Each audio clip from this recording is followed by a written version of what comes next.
कि हम लोगों ने सुंदरकांड के शुरुआत में जो श्लोक आते हैं, उस श्लोक के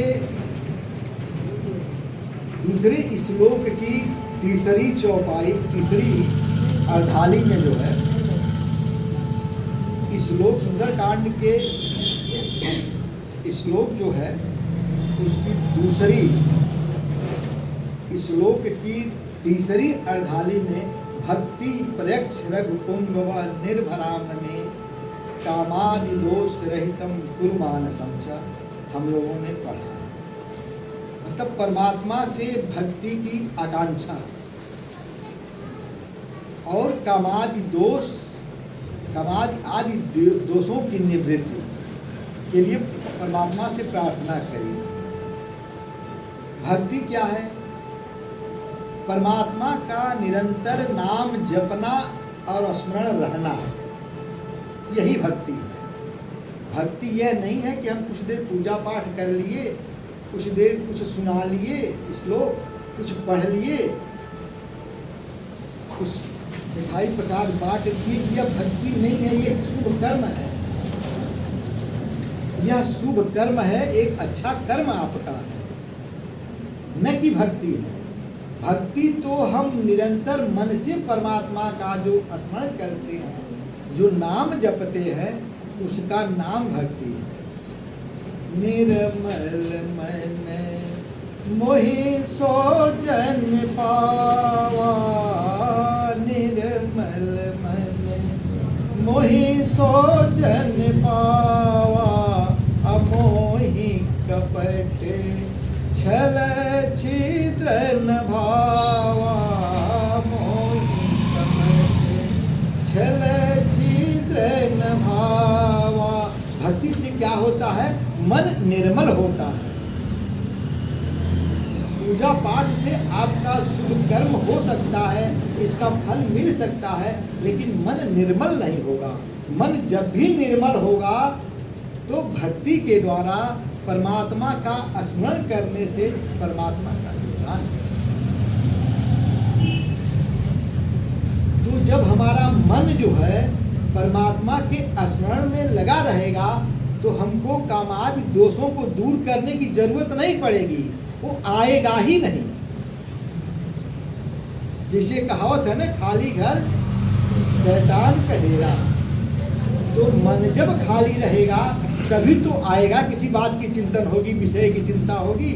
मन जब लगा रहेगा तो कामादि दोष अपने आप जो है दूर होता रहेगा।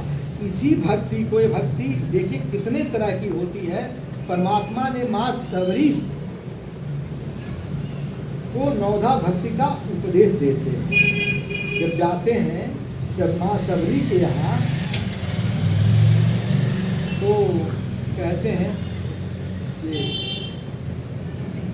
नौधा भगति कहूँ तो ही पाही, असावधान सुनो धरु मन माही, सावधान सुनो धरु मन माही। ये केवल सुन करके इस कान से निकाल देने की नहीं है।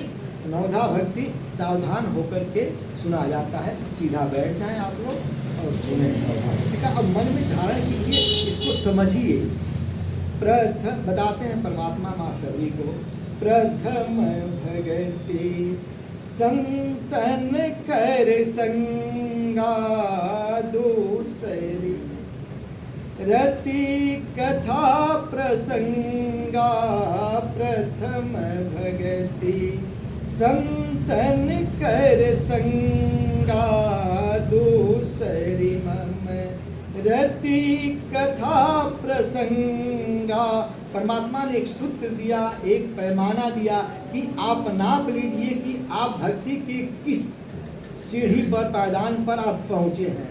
यदि आपका संग संतों के संग हो, अच्छे आदमियों के साथ है हो, बुद्धिजीवियों के साथ हो, तो समझिए कि आप भक्ति के प्रथम स्टेज पर पैर रख दिए हैं।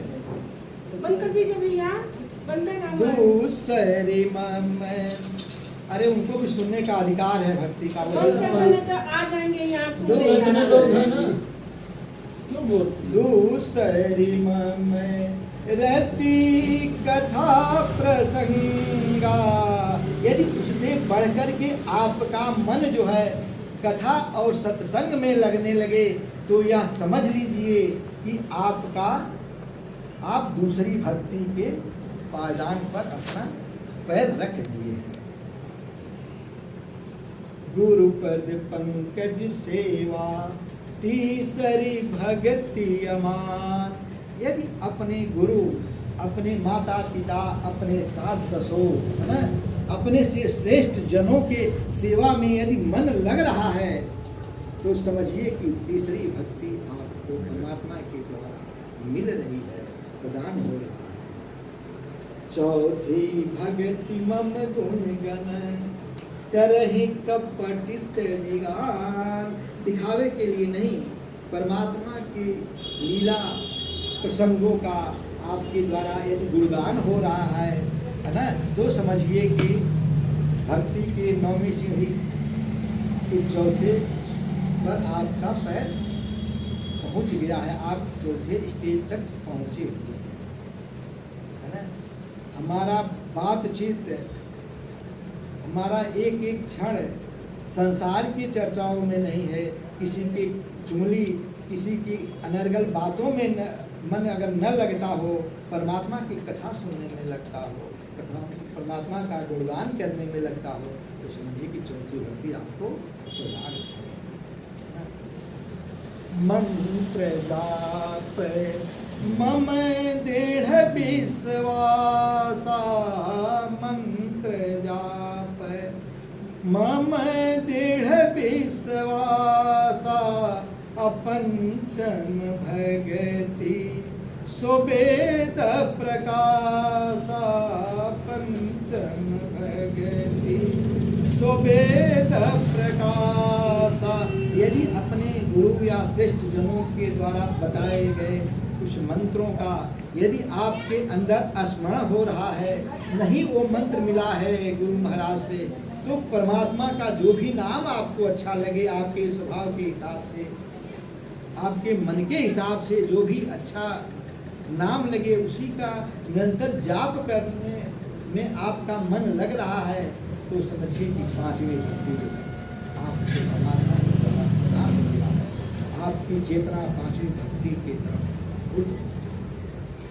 छठ दमशी, और हम कदापि गुरु को खोजने के चक्कर में न पड़े हैं। गुरु की परख और गुरु की खोजने के चक्कर में हम जहां पड़ेंगे वहीं फंस जाएंगे।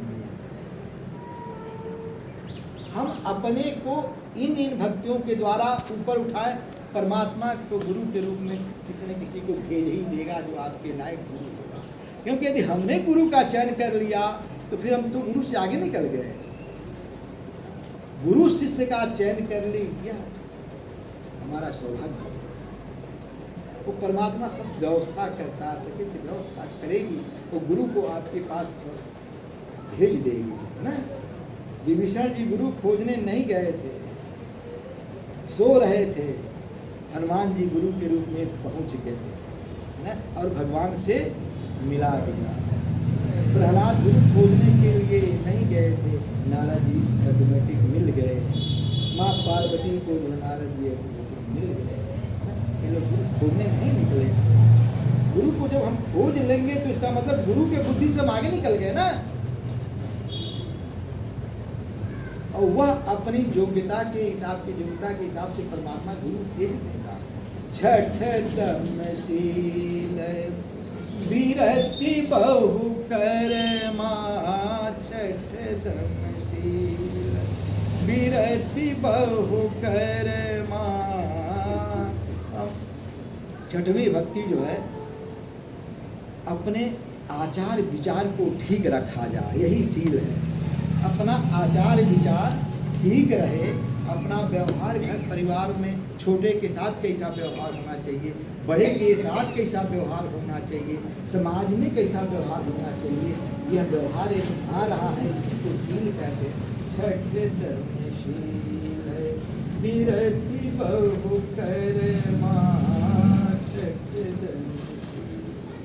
सातों समय मोहि मैं जग देखा सतदम सातों समय मोहि मैं जग देखा अमोते अधिक संत कर लेखा मोते अधिक संत कह। ये बहुत उत्तम भक्ति है, सातवीं भक्ति है ना। सातों संत श्री राम मैं सब जग जानी करहि प्रणाम जोर जुग पानी। जिस दिन हम सब में ईश्वर को देखना शुरू कर देंगे उसी दिन हमारे अंदर के सारे बैर भाव गुस्सा द्वेष है ना सब कुछ अपने आप चला जाएगा, उसको भगाने की जरूरत नहीं पड़ेगी। सातों समय मोहि मैं जग देख। तो क्या मतलब परमात्मा को हम समझें कि वो परमात्मा कहीं और नहीं है बल्कि हम सभी के बीच में बैठा है। हम सभी में परमात्मा है, सभी में ईश्वर देखना शुरू कर देंगे, उसी रूप हमारे जीवन का लक्ष्य प्राप्त होगा। आठों